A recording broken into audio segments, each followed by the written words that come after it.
오늘 우리가 읽고 있는 성경 말씀인 마태복음 22장에는 부활이 없다고 믿고 있는 사두개인들의 이야기가 등장하게 됩니다. 그들이 부활이 없다고 믿는 이유에 대해서는 여러 가지가 있을 수 있지만 그 당시에 종교 기득권을 가지고 있었던 사두개인, 이들은 그 당시에 권력과 힘을 가지고 자기 마음대로 세상을 움직이고 있던 현실주의자들입니다. 그래서 많은 학자들은 말하기를 그들이 부활이 없다고 믿는 이유 가운데 한 가지가 자신들이 누리고 있는 현실을 계속해서 누리고 싶은 그들의 욕망이 부활이 없다는 믿음으로 이어지게 되었다라고 보는 입장이기도 합니다. 오늘 성경 말씀에 보면 그들이 예수님께 와서 물어 이르되 라고 질문하고 있습니다. 자, 여기서 묻는다라는 이 말은 그들이 정말 이 부활이 없다고 믿는 그들의 마음속에 부활에 대한 궁금증, 사실을 확인하기 위해서 묻는다는 의미보다 자신의 생각이 맞다는 것을 증명하기 위해 예수님께 와서 묻는다라는 그런 모습으로 보는 것이 맞습니다.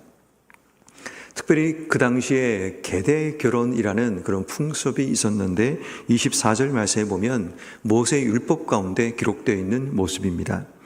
사람이 만일 자식이 없이 죽으면 동생이 형의 아내에게 장가들어 형을 위하여 상속자를 세우는 이런 법이 모세 율법 가운데 있게 됩니다. 그런데 이들이 이런 질문을 하게 되죠. 7형제가 있는데 마제가 죽고 상속자가 없다. 그러면 그 아내를 동생이 물려받게 되고 또 그 동생이 죽고 또다시 상속자가 없으면 또 그 동생이 이어받게 되고 결국은 계속 이렇게 이어받다가 7째까지 그렇게 하다가 죽게 되면 누가 이 7 중에 누구의 아내가 되겠는가라는 질문입니다. 이 질문은 예수님을 곤란하게 하기 위한 질문입니다. 그들이 정말 이 사실을 궁금해서 알고 싶어서 묻기보다는 부활이 없다는 자신의 생각을 증명하기 위한 그들의 논리적인 질문이라고 볼 수가 있습니다. 어쩌면 우리는 자주 우리의 생각이 옳다는 사실을 증명하기 위해 때로는 질문을 던질 때가 있습니다. 그리고 내 생각이 맞다는 것이 누군가의 입을 통해 증명될 때 우리 만족해하고 또 즐거워하는 그런 삶의 모습을 가지기도 합니다.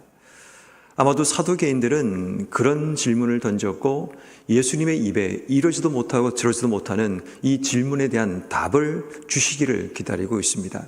그때 예수님께서 29절 말씀에 이렇게 대답하시죠. 너희가 성경도 알지 못하고 하나님의 능력도 알지 못하는 거로 오해하였다라고 이야기하십니다. 자, 여기서 성경도 알지 못한다는 이 말은 이 사두개인들이 믿고 있는 성경은 모세오경 딱 5권밖에 믿지 않습니다. 그러다 보니까 그들은 자신이 읽고 있는, 자신이 알고 있는 성경의 그 범주 안에서 그들이 지금 그렇게 판단하고 있다는 겁니다. 가장 무서운 사람은 자신이 아는 것이 전부라고 믿고 사는 사람들입니다. 더 넓고 더 많은 것이 있음에도 불구하고 딱 내가 알고 있는 알고리즘 가운데 붙들려서 이것만이 옳다고 이것만이 진리라고 믿는 이 사람들만큼 위험하고 무서운 사람들은 없습니다. 왜냐하면 어떤 말도 그들의 귀에 들려지지 않기 때문이죠.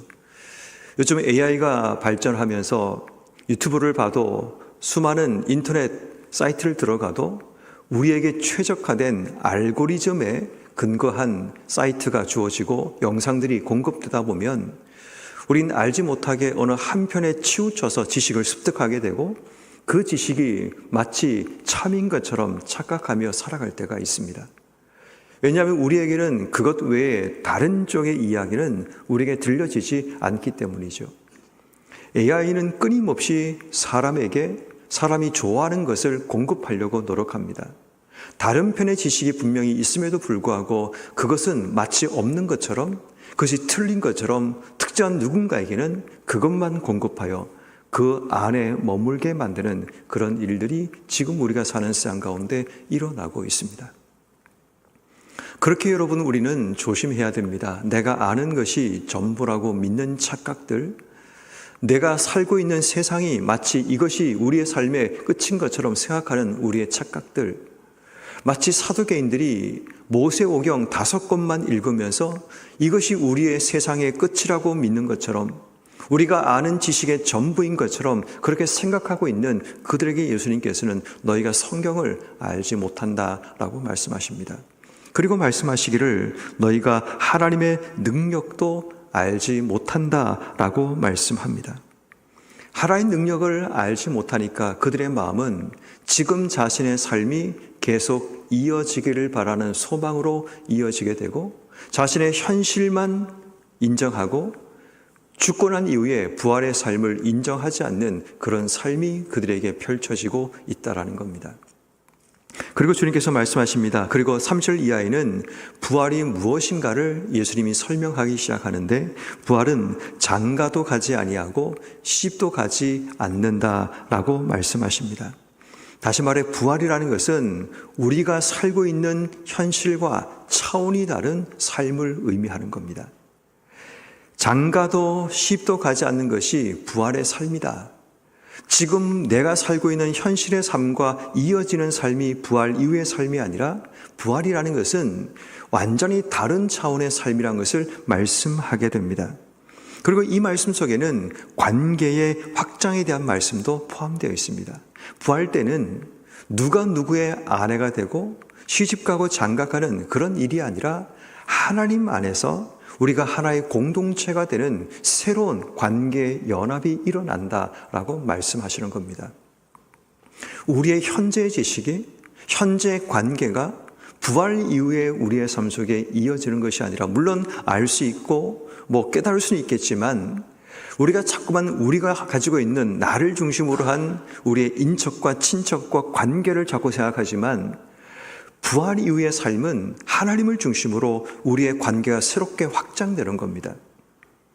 다시 말해 내가 중심이 아니라 우리가 죽고 난 이후에 부활의 삶은 부활의 주인공이신 하나님을 중심으로 우리가 연결된 새로운 관계 확장들, 그런 의미에서 예수님께서 누가 내 형제요 내 모친이냐라는 질문에서도 예수를 믿는, 하나님을 믿는 하나님 안에서 새롭게 재편된 공동체를 설명하는 것과 동일한 원리입니다. 부활 이후의 삶이라는 것은 우리를 중심으로 피와 혈연을 통해서 이어진 관계가 아니라 하나님을 중심으로 믿음과 하나님의 생명으로 연결된 새로운 관계 확장이 부활의 삶이라는 것을 우리에게 설명합니다. 그리고 말씀하기를 하늘에 있는 천사와 같다라고 말씀하십니다. 천사가 된다는 의미가 아니라 천사와 같이 영광스러운 존재가 된다라는 의미를 말씀하게 됩니다. 부활이 없다고 믿고 있는 이들에게 부활이 무엇인가를 설명하시는 내용입니다.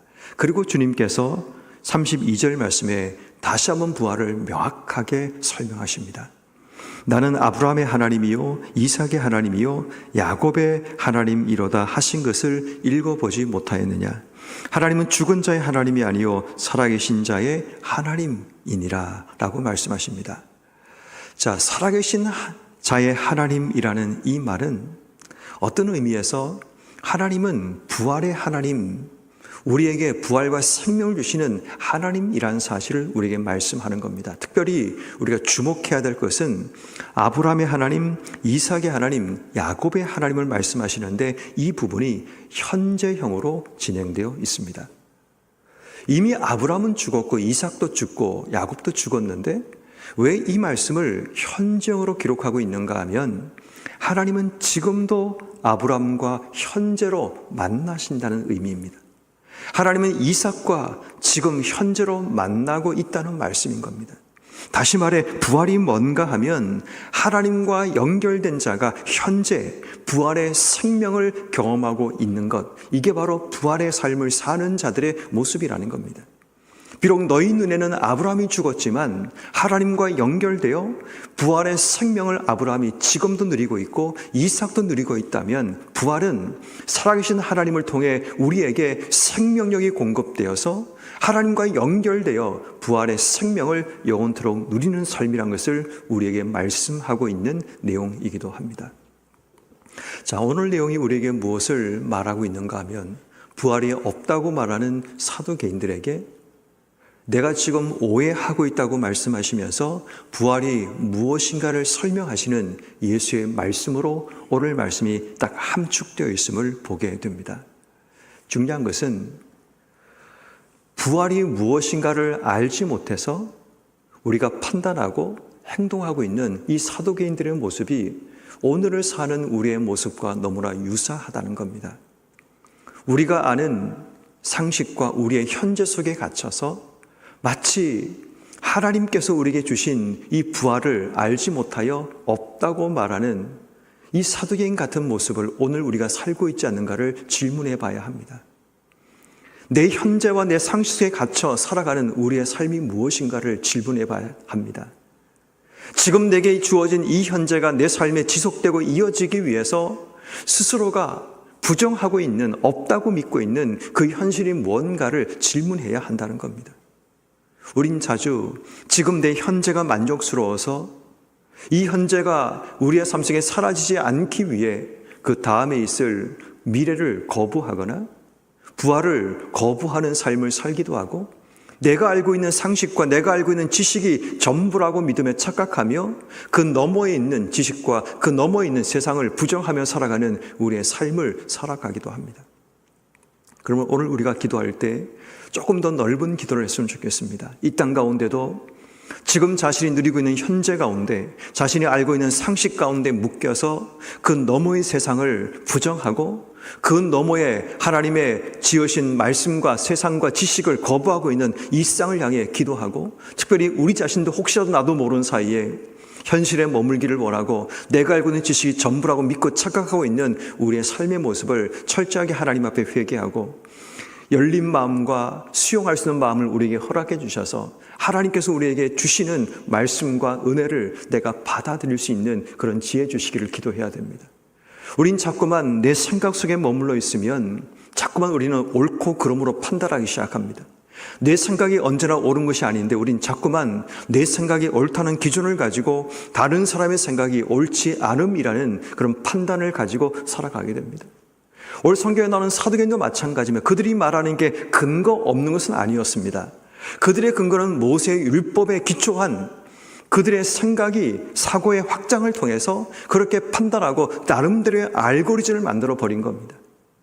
우리도 자주 우리의 상식과 지식을 가지고 그렇게 나만의 알고리즘을 만들어서 우리의 현재가 지속되게 만드는 나만의 방식을 만들어 이 땅의 삶을 살아가기도 합니다. 그런데 기억해야 될 것은 우리가 믿고 있는 세상, 우리가 누리고 있는 세상이 우리의 삶의 전부가 아니라는 것. 그것을 깨닫는 시간까지 이르는 것이 참 많이 힘들고 어렵습니다. 그러므로 내가 믿고 있는 생각과 내가 경험한 세상 속에 갇혀있는 우리의 삶의 한계가 끼어지는 오늘 이 새벽이 되게 하시기를 기도하는 것 첫 번째 기도 제목입니다. 혹 우리가 하나님의 능력을 알지 못해서 또 하나님 말씀을 제대로 이해하지 못해서 혹시 우리가 오해하고 있는 것이 무엇인가 우리가 오늘 하루 돌아봐야 합니다. 모세 오경만 믿고 그 안에서 답을 찾고 있던 그들에게 성경을 오해하고 있고 또 하나님 마음을 알지 못하고 주의 뜻을 알지 못해서 오해하고 있는 사도개인처럼 혹시 우리의 인생 가운데도 내가 맞다고 믿고 내가 옳다고 걸어가고 있는 그 길 위에 내가 알지 못하고 내가 오해하고 있는 삶의 영역이 무엇인가를 돌아보며 기도해야 됩니다. 잘못된 착각 가운데 잘못된 방향으로 걸어가고 있음에도 우리에게는 문제가 없다, 괜찮다, 이대로 쭉 가도 괜찮다고 믿고 있는 우리의 삶을 돌아보며 우리의 생각 속에 주님 들어오셔서 내 생각을 깨트려 주시고 내가 잘못 믿고 있고 잘못된 길을 걸어가고 있는 우리의 삶의 자리에 하나님이 친히 역사해 주시기를 기도하는 것, 이것이 우리가 두 번째 기도해야 될 부분입니다. 그리고 마지막으로 우리의 삶 가운데 부활의 삶을 살아내는 우리가 되기 위해 기도해야 됩니다. 부활은 하나님과 연결되어 하나님의 생명을 우리가 공급받고 살아가는 삶을 의미합니다. 그렇다면 여러분, 우리는 죽어버린 아브람도 지금 하나님과 연결되어 그 부활의 생명을 살아가고 있다면 우리의 삶에 묻어두었던 과거의 기억들도 하나님과 연결될 때 부활의 생명의 능력으로 새롭게 회복될 수 있습니다. 다시 말해 우리의 깊은 상처도 마찬가지입니다. 우리가 거부하고 미워하고 우리가 분노하고 있는 우리의 과거의 상처의 문제나 우리의 삶의 어두운 삶의 부분까지 우리의 삶에 하나님과 연결되어 그 속에 부활의 생명으로 내 삶을 덮게 되면 그것조차도 내 삶의 새로운 하나님의 부활의 능력 가운데 새롭게 탄생될 수 있음을 우리 믿고 기도해야 되는 겁니다. 교회도 마찬가지, 이 땅도 마찬가지입니다. 우리의 삶의 기억 속에 우리의 삶의 자리에서 부활을 경험하지 못한 채 여전히 죽음 가운데 거하고 있는 우리의 기억들, 우리의 수많은 것들이 다시 한번 주님의 부활의 능력이 내 삶 속에 임하여서 하나님과 연결되어 그 부활의 능력이 내 삶의 현재로 들어올 때 내 삶에 죽었던 영역이 다시 부활하고 죽었던 우리의 삶의 상처와 과거의 기억들이 다시 부활을 통해 새롭게 회복되는 은혜를 우리에게 주시기를 기도해야 합니다. 사순절 기간 동안 혹 여러분 마음속에 있는 깊은 상처들, 과거의 어두웠던 기억들, 하나님의 부활의 능력이 내 삶 속에 찾아오셔서 하나님과 연결된 그 부활이 내 삶의 현재의 생명과 은혜를 더해 주시기를, 내 삶의 과거에도 하나님의 생명과 은혜를 더해 주셔서 다시 그것이 살아나고 회복되어 하나님 안에서 아름답게 선하게 다시 은혜로 기억되는 우리의 삶이 되도록 기도하는 것, 이것이 세 번째 우리의 기도 제목이 됩니다. 그러므로 오늘 이 새벽에 하나님께 기도할 때 우리가 지금도 잘못되게 판단하고 있는 내 현재와 내 상식에 갇혀 있는 우리의 삶을 하나님께 회개하고 또 우리 주변 사람들 가운데도 여전히 현재의 삶이 이어지기를 기대하며 자신의 상식과 지식 속에 갇혀 사는 자들에게 하나님 은혜를 주시기를 기도해야 됩니다. 더 나아가서는 하나님의 말씀도 주의 능력도 오해하고 있는 우리의 삶이 있다면 다시 한번 하나님의 능력 안에 온전히 거하는 삶, 주의 말씀이 제대로 깨달아지고 그 말씀 속에 숨어있는 하나님 마음을 깨닫는 지혜가 우리에게 있게 해주시기를, 그리고 더 나아가서 부활의 삶을 살아가는 오늘 하루 우리가 되어 우리의 과거의 어두운 기억들, 내 삶의 어두운 단면들이 부활의 능력을 통해 새로워지고 부활의 능력으로 바뀌어지는 귀한 삶이 되게 해주기를 기도하는 여러분 한 분 한 분 되기를 주의 이름으로 축원합니다.